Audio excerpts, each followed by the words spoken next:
Actually আপনারা সকলেই জানেন যে এই গণতন্ত্রের ভিতরে সকলেরই অধিকার আছে যার যার কথা বলার মতো, কিন্তু আমরা চাইছি যে সাধারণ পাবলিককে যাতে কোনো রকম হ্যাম্পার না করে।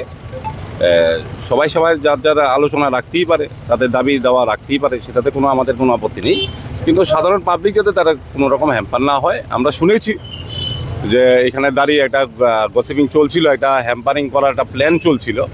তো ওই প্ল্যান চলার কারণে আজকে নাগরজলা স্ট্যান্ডের থেকে শ্রমিক ভাইয়েরাও চলে এসছে। তো যেহেতু আমাদের শ্রমিক ভাইয়েরা সবাই চলে এসছে, বাস মালিকরাও চলে এসছে, তো সেই কারণে আমাদের যুব মোর্চার সভাপতি পদ্মনাভ সাহা আমাকে বললেন যে দাদা এমন হয়েছে, সবাই তো এখানে চলে এসছে, কী করা। তো আমি আসলাম, দেখলাম যে ঠিক আছে, গণতান্ত্রিক উপায়ে কেউ যদি মনে করে মিছিল করবে তা তো করতেই পারে, কিন্তু সাধারণ পাবলিক যাতে কোনো রকম হ্যাম্পার না হয় এই জিনিসটা দেখার জন্য আমরা এখানে এসেছি। সিপিএম যে বন্ধ রেখেছে তার প্রভাব কি পড়েছে? কোনোদিকে আপনারা সকলেই দেখতে পাচ্ছেন যে নাগরজলা থেকে আরম্ভ করে সব কিছুই সকাল থেকেই সব কিছু ঠিকঠাক আছে, আমরা চারিদিকে দেখতে পেলাম।